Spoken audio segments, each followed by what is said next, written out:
첫 번째는 이거예요. 첫 번째는 입금 날짜가 밀리는 거예요. 보이기에는 부자인데 실제로는 가난하다는 건 돈의 흐름이 원활하지 않은 거예요. 예를 들면 이런 거예요. 월급, 여러분들의 고용관계라면, 아니면 외상값, 카드값, 이런 것들이 약속된 날짜에 돈이 입금이 안 되고 밀리는 경우가 자주 발생해요.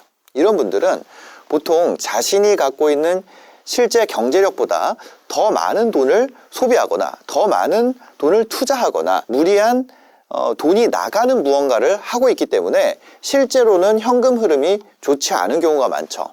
외부에서는 그분의 어떤 외향이 고급스럽게 보일지 몰라도 매달뿐만이 아니죠. 하루하루 경제적인 위기를 겪으면서 곤란해하는 상황일 수 있어요. 이게 입금 날짜가 밀리는 것을 한 번이라도 만약에 확인한다면 이분이 자금 사정이 좋지 않을 가능성이 있다. 30% 정도만 확신을 가지시면 됩니다. 왜냐하면 그 자금 흐름을 해소하기 위해서 다른 데서 또 돈을 끌어와야 되기 때문이죠.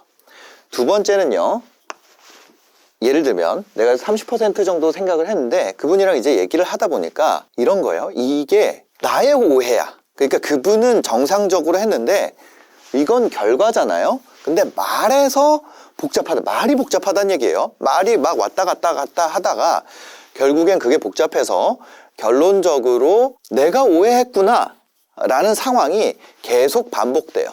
내가 오해. 나중에 어떻게 되냐면 이 잘못이 내가 오해해가지고 그런 거예요. 현금 흐름에 어려움을 겪을수록 자기의 상황을 단순하게 설명하지 못하고 장황한 어떤 무언가들을 만들게 되는 경우가 많아요. 그냥 입금을 해주면 되잖아요, 만약에. 그죠? 경제적으로 안정돼 있으면. 근데 막 복잡해. 그 다음은 뭐 내가 오해했고 뭘 풀어야 되고 막 이런 거야. 경제적으로 안정된 분들은 그러면 이거를 말하는 게 스트레스여서 그냥 입금해주고 땡칩니다. 이걸 해가지고 또 밀리고 내가 스트레스 받느니 입금해주고 마무리하는 게 더 깔끔하다고요. 경제적으로 안정된 사람은 상황이 명확하고 설명도 간결해요. 반면에 겉으로는 풍요로워 보이지만 실제로는 현금 흐름이 굉장히 안 좋은 분들은 이 상황을 계속 만들게 되는 거죠. 만약에 여러분들이 이것까지 겪는다 그러면 30% 확신을 더 올려도 됩니다. 자기의 현실을 숨기기 위해서 다양한 이유를 만들어내고 말이 많아지게 되죠. 근데 긴 변명, 어떤 긴 스토리가 이걸 해결하지는 못해. 그 다음에 세 번째는 우리가 당면한 과제와 관계가 없죠. 높은 분들과 어떤 사적 관계를 자주 강조합니다. 이런 분들은 유명하거나 아니면 지위가 높은 분들이랑 친분이나 친밀한 관계를 얘기해서 뭐예요? 자기의 이거를 한다는 얘기는 자기 가치를 올립니다. 그러면 뭐예요? 이거에서 내가 60% 정도의 확신을 갖더라도 세 번째에서 내가 이 사람이랑 끊어지면은 나도 이분들이랑 연결될 수 있는 연결고리를 내가 끊는구나. 그거 걱정된다. 관계적 욕심을 자극을 해요. 근데 실제로 풍족하고 안정적인 분일수록 이거를 할 이유가 없죠. 그죠? 진짜 내가 이 문제가 순서대로 온다고 했을 때 여기서 1번에서 그냥 입금해주면은 끝나는 거예요. 이런 이야기를 전에 들었어요. 그분에 대해서. 아니면 그런 거를 내가 봤어. 아니면 내가 이런 상황이야. 그럼 그분은 돈이 없을 가능성이 많다는 거죠. 실제 보여지는 거에 비해서. 물론 뭐 월급쟁이나 이런 분들보다는 돈이 많을 수 있겠지만 그 사람에게 우리가 일반적으로 기대하는 것보다는 가난할 가능성이 매우 높다는 거죠. 근데 이렇게 다 합쳐도 몇 프로예요? 90%예요. 그죠? 실제로 부유하고 정서적으로 안정된 분들의 경우에도 일시적으로 이런 상황들에 빠질 가능성이 한 10%는 있습니다.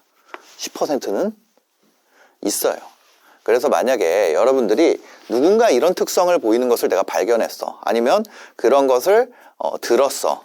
그러더라도 절대로 그 사람 앞에서 직접 지적하지 마세요. 이게 되게 중요한 겁니다. 이런 걸 내가 봤어요. 그 사람 앞에서 직접 지적할 필요가 있어요, 없어요? 없다는 거예요. 만약에 누가 뭐 이랬는데 사연이 복잡하고 뭐 이런 걸 해요. 그러면 어떻게 해요? 호응해줘요. 호응을 그냥 간단하게 그래 맞아 그럴 수 있지. 왜냐면 10%도 있으니까.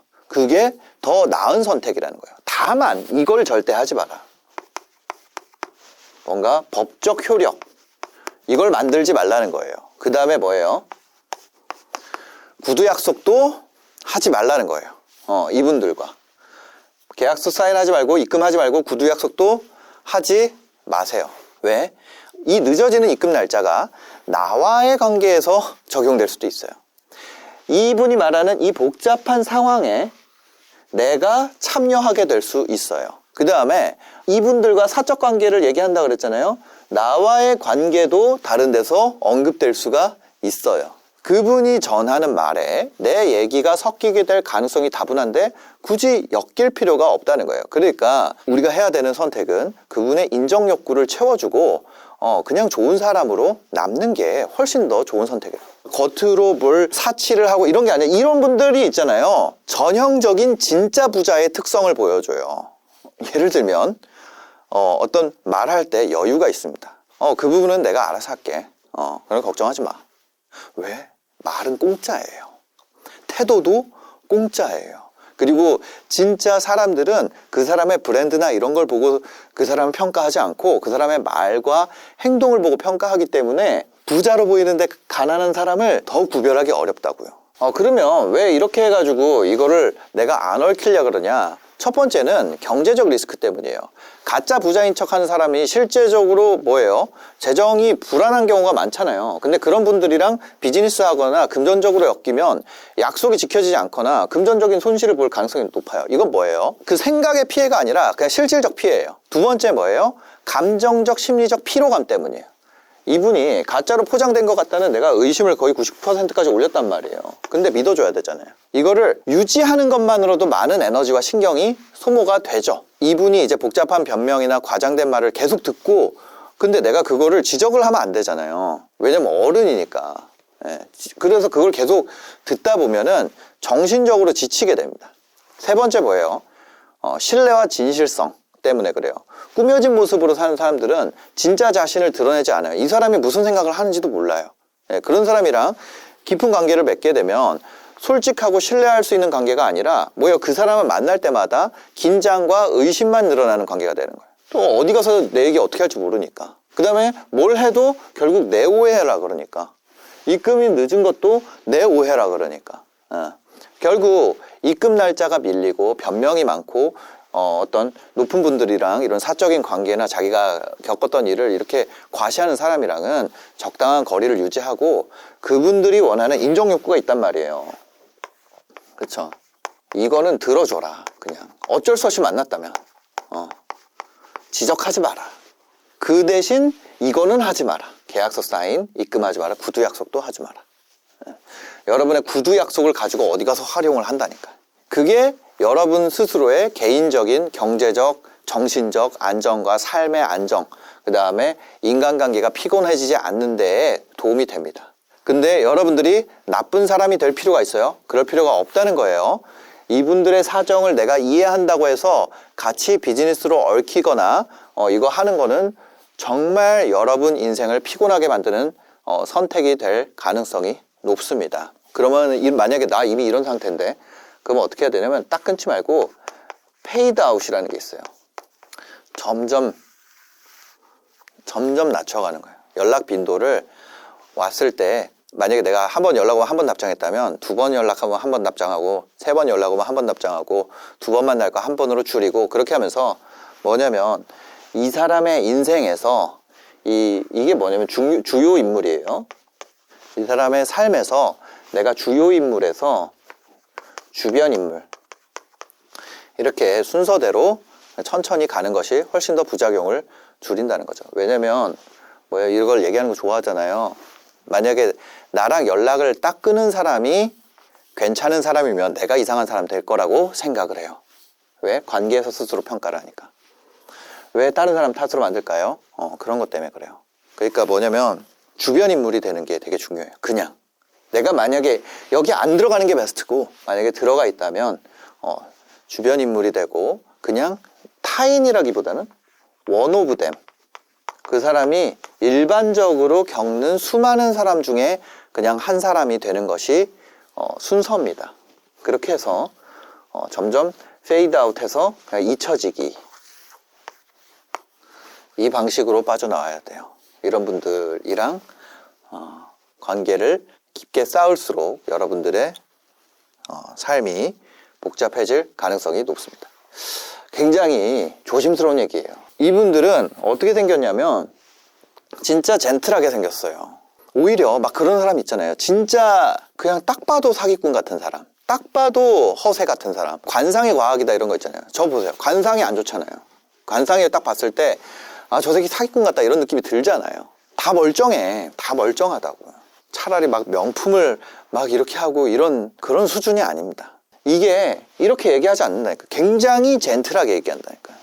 그런 문제는 아무것도 아니지. 어떤 문제가 있으면 그거는 아무것도 아니야. 이 문제를 얘기하는 나를 소인배로 만든다니까요. 그래서 여러분들이 말이 착하다 그래서, 말투가 젠틀하다 그래서, 관상이 좋다 그래서 그게 더 위험하다. 하여튼 오늘 이 내용을 여러분들 중에 아마 특히나 여러분들이 점점 더 이제 저도 채널을 한 지 되게 오래됐잖아요. 뭐 신사임당 할 때부터 하면은 한 6년 뭐 이렇게 했단 말이에요. 그렇죠? 2018, 19, 20, 21, 22, 23, 24, 25, 8년이네요. 25년이니까요. 연차로는. 그러니까 제가 이거 시작할 때 같이 쩔이었던 분들이 이제는 진짜 엄청 잘된 분들도 점점 생기잖아요. 여러분들도 8년이 지났으니까 저도 그때 30대 초반이었고 이제는 40이 넘었잖아요. 나이 들고 여러분들 직급이 올라가거나 아니면 뭐 돈을 더 많이 벌거나 그럴 수밖에 없잖아요. 남자는 40대? 40대, 50대가 제일 많이 이제 돈을 번대요. 그렇게 될수록 주변에 이것도 더 진화한다니까요. 그래서 여러분들 구독자분들 중에 그런 상황이 될 수 있으니까 그거를 해보시면은 좋을 것 같습니다. 자, 제가 이거 어떻게 알겠어요? 많이 겪었단 말이에요. 많이 겪었어요. 여러분들이 이런 종류의 어떤 살면서 겪을 법한 일들에 대해서 정보를 얻는 것을 좋아한다면 제 채널을 구독을 해 놓으시면 됩니다. 왜냐면 또 지나가면 이거 어디서 들었는지, 어떤 논리였는지, 어떤 내용이었는지 까먹잖아요. 그래서 그거를 굳이 내가 기억할 필요 없이 필요할 때 와서 보실 수 있도록 구독을 눌러 놓으시면 구독창에 들어가서 보시면은 어디에 들어가면 되냐면요. 예를 들어서 제가 이 SBS 뉴스를 하나 구독을 해볼게요. 여기 있는 것을 구독을 눌러 보겠습니다. 구독을 누르면 이렇게 반짝반짝거리는 효과가 나와요. 다시 보시면 그죠? 이런 반짝이는 효과가 나옵니다. 이렇게 해놓으면 어떻게 되냐? 유튜브에서 이 구독 탭에 들어가잖아요. 그러면은 해당 채널에서 올라온 영상만 이렇게 모아서 보실 수가 있고 새로운 영상이 올라오게 되면 알림이 가게 됩니다. 알림을 내가 받고 싶지 않고 내가 필요할 때만 보고 싶어 이런 분들 같은 경우에는 홈에서 다시 보시면은 저희 구독을 눌러놨죠? 여기에 어떻게 돼 있나요? 맞춤 설정 이렇게 돼 있어요. 근데 요거를 내가 없음 이렇게 해 놓으시면은 여러분들이 알림을 안 받고 필요할 때만 구독 탭에 들어와서 알고리즘과 관계없이 내가 보고 싶은 것을 선택해서 보실 수가 있습니다. 네, 영상 봐주셔서 감사합니다. 행복한 하루 되세요.